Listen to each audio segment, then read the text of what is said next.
사건은 한 어느 여름밤 서울의 한 오래된 아파트 단지에서 시작되었습니다. 이 아파트는 1980년대에 지어진 건물로 주민들은 여기저기 서귀신이 나온다는 소문을 들었지만 대부분의 사람들은 그런 이야기는 헛소문이라고 여기고 있었습니다. 그날 밤 비가 내리고 있었고 하늘은 번개로 인해 잠깐씩 밝아졌다 어두워지기를 반복했습니다. 아파트 단지의 9층에 살고 있는 대학생 지수는 장마철의 무료함을 달래기 위해 집에서 혼자 공포 영화를 시청하고 있었습니다. 시간이 늦어가자 슬슬 졸음이 몰려왔고 지수는 영화를 끄고 침대로 향했습니다. 잠에 들기 전 지수는 언제나처럼 핸드폰을 들고 SNS를 훑어보았습니다. 그때 누군가가 보낸 메시지가 도착했습니다. 9층에서 살인사건 발생이라는 제목이 달린 그 메시지는 자세한 내용이 없었고 발신자도 알 수 없는 번호였습니다. 지수는 누군가의 장난일 것이라고 생각하고 이를 무시하기로 했습니다. 그러나 이상하게도 찜찜한 기분은 사라지지 않았습니다. 그날 밤 지수는 알 수 없는 기분에 잠에서 깨어났습니다. 시계를 보니 새벽 3시였습니다. 순간 창문 쪽에서 바람이 부는 소리가 들렸습니다. 지수는 창문이 제대로 닫혔는지 확인하려고 일어나 창문 쪽으로 걸어갔습니다. 창문은 잠겨 있었고 주변을 둘러보던 지수는 약간 안도의 한숨을 쉬고 다시 침대로 돌아가려 했습니다. 바로 그때 옆방에서 이상한 소리가 들렸습니다. 지수는 가족들이 여행을 떠나 혼자 있는 것을 알고 있었기에 순간 온몸에 소름이 돋았습니다. 소리는 분명히 누군가가 방 안을 돌아다니는 듯한 발자국 소리였습니다. 지수는 반사적으로 손에 든 핸드폰을 더 꽉 쥐고 방에서 나가지 않고 귀를 기울였습니다. 소리는 점점 지수의 방 쪽으로 다가오는 것 같았습니다. 갑자기 소리는 멈췄고 삐걱거리는 소리와 함께 방문이 천천히 열리는 것이 느껴졌습니다. 지수는 침대 속에서 옴짝달싹하지 못하고 숨을 죽였고 차마 고개를 돌려 방문 쪽을 쳐다볼 용기가 나지 않았습니다. 그러던 중 또다시 핸드폰에 메시지가 도착하는 알림 소리가 울렸습니다. 메시지를 확인한 지수는 온몸이 얼어붙는 것을 느꼈습니다. 메시지는 "너 지금 문 열고 누군지 보고 싶지 않아?" 라는 짧은 내용이었습니다.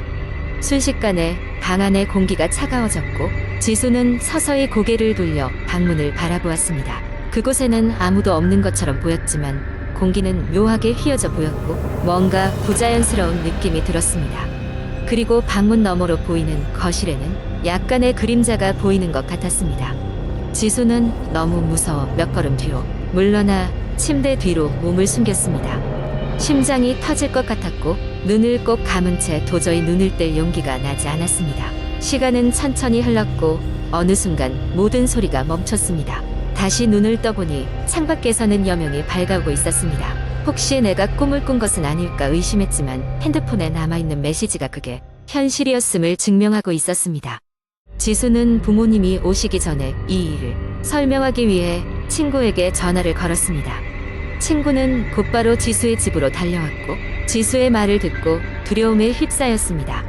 두 사람은 결국 경찰에 신고하기로 했고 경찰 조사 결과 아파트 주변에서 이상한 사람이 목격되었다는 주민들의 증언이 있었습니다. 하지만 그날 밤 지수의 집에 누가 들어왔는지 어떻게 들어왔는지는 여전히 미스터리로 남았습니다. 몇 주 후 지수는 새로운 메시지를 받고 핸드폰을 확인했습니다. 이 메시지는 다다음에 방문할게라는 슬픔으로 가득 찬 한 줄의 문장이었습니다.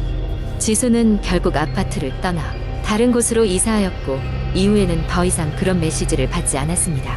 그러나 그 일이 있던 날 밤을 생각하면 여전히 등골이 오싹해졌습니다. 두 번째 이야기. 몇 년 전 나는 친구들과 함께 여름 방학을 맞아 산속에 있는 작은 마을로 여행을 떠났다. 그곳은 관광지가 아니라 사람들이 잘 찾지 않는 곳이라 조용하고 평화로웠다. 대도시의 복잡함을 벗어나 자연과 함께하며 휴식을 취하고자 했다. 마을에 도착한 첫날 저녁 우리는 마을 사람들과 대화를 나누며 근처에 있는 오래된 폐가에 대해 들었다. 마을 사람들조차 그곳을 꺼려했고 특히 밤에는 절대 가까이 가지 말라고 경고했다. 그 폐가는 오랜 세월 동안 비어 있었고 강한 기운이 느껴진다고 했다. 내가 호기심 많던 친구가 폐가에 대해 자세히 물었지만 마을 사람들은 그다지 많은 이야기를 해주지 않았다. 다만 그들이 그저 아이들의 웃음소리가 들린다는 이상한 말을 반복했다. 우리 중 몇몇은 폐가에 대한 이야기를 듣고 흥미를 느꼈다.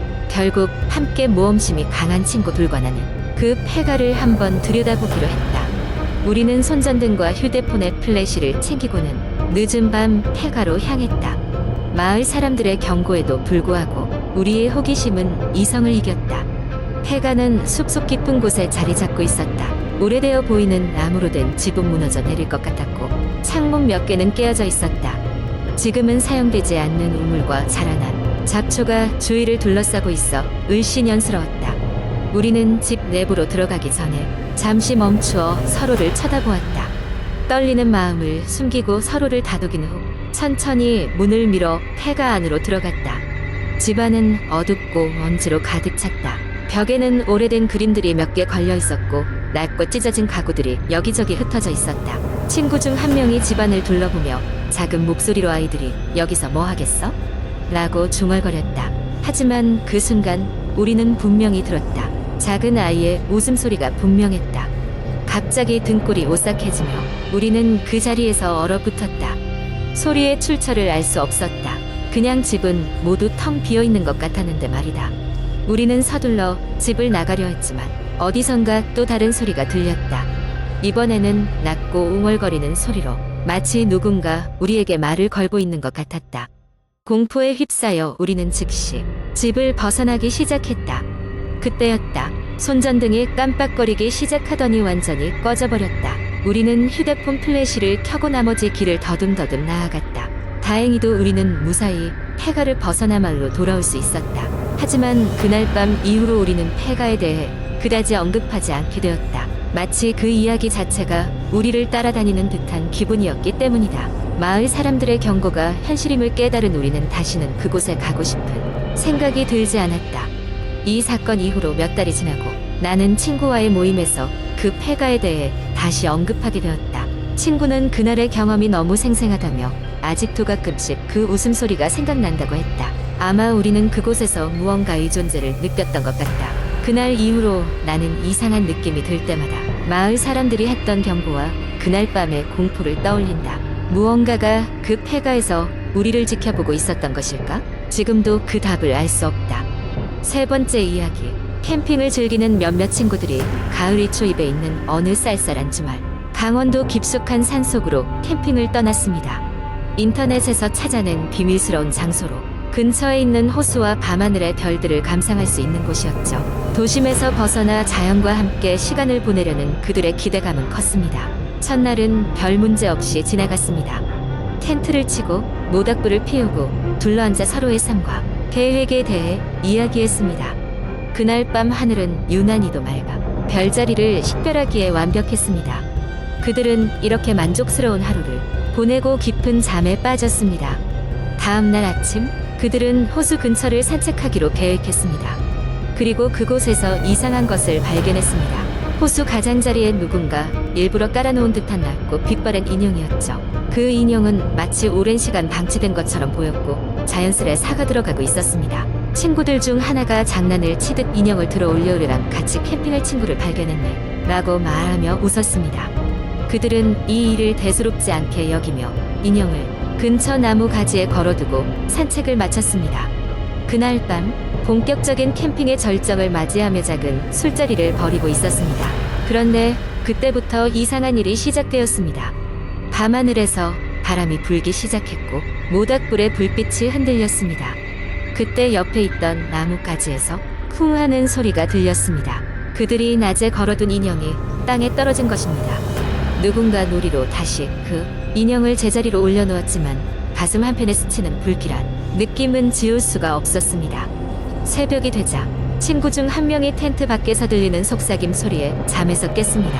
70년 전 여기서 기억해 반복되는 그 목소리는 점점 또렷해졌습니다. 다시 잠에 들려 했지만 불안한 마음에 텐트 밖으로 나가 고개를 내밀었습니다. 주변엔 아무도 없었습니다. 그는 잠시 멈춰 서서 주변을 둘러보았습니다. 바람이 불며 나뭇잎이 살랑거릴 뿐 사람의 흔적은 찾아볼 수 없었죠. 그 다음날 아침 그의 예민한 감각은 나머지 친구들에게도 불안감을 퍼뜨렸습니다. 결국 그들은 호숫가에서의 스산한 느낌과 이상한 소리에 대한 이야기를 나누게 되었습니다. 그리고 이 이야기는 누군가 그들을 엿듣고 있다는 불길한 결론에 이르게 했습니다. 그날 밤 불안을 달래기 위해 일찍 잠자리에 든 그들은 텐트가 바깥에서 강하게 흔들리는 소리에 깨어났습니다. 그들이 텐트를 열고 나가자 눈앞에 펼쳐진 것은 바로 그 인형들이었고, 이젠 하나가 아니라 수십 개의 인형들이 다른 나무들에도 걸려 있었습니다.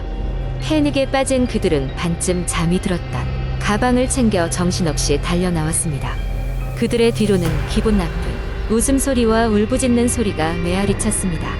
각자 자동차에 올라타 후진과 가속을 반복하며 그곳에서 빠져나올 수 있었습니다. 급하게 운전하며 그들이 처음으로 말한 것은 다시는 돌아오지 말자였고, 그 인형과 소리는 끝끝내 그들의 뇌리에서 떠나지 않았습니다. 그들이 캠핑했던 그 숲은 지금도 인터넷에서 공포의 장소로 유명해졌고, 다시 그곳을 찾는 사람은 거의 없었습니다. 그날 밤 인형들은 누가 놓아둔 것인지, 그들을 따라오던 소리는 어디서 나온 것인지 끝내 밝혀지지 않았습니다. 그저 그날의 사건은 몇몇 사람들의 머릿속에서 지금도 공포의 추억으로 남아있을 뿐이었습니다.